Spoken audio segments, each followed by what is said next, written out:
I've got a book review for you today.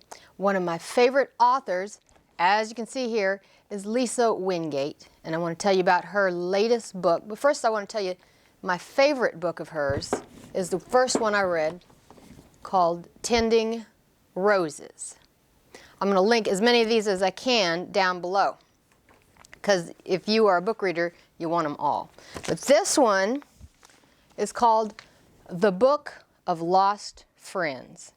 This book tells the story of two people at the same time.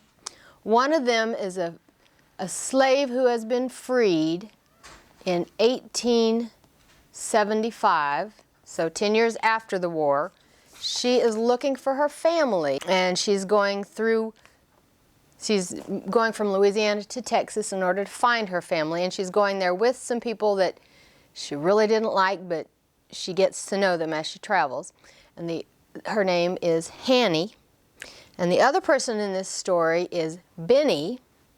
So about 100 years later, in 1987, she is a first-year teacher teaching 7th through 12th grades, and she is finding out in this small Louisiana town the history of Hannie.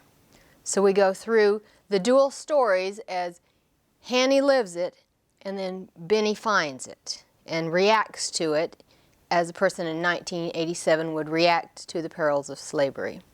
I love Lisa Wingate because she has a heart for the downtrodden and the forgotten. Every one of her books is about somebody who's had a hard time because of poverty or racism or a disability or being forgotten or old age. Always there's someone in her book who's struggling and forgotten. And then there's someone else in her book who's lonely and needs to love someone. And then we find out how we can be a part of someone's healing. I love these books. I recommend them to you highly.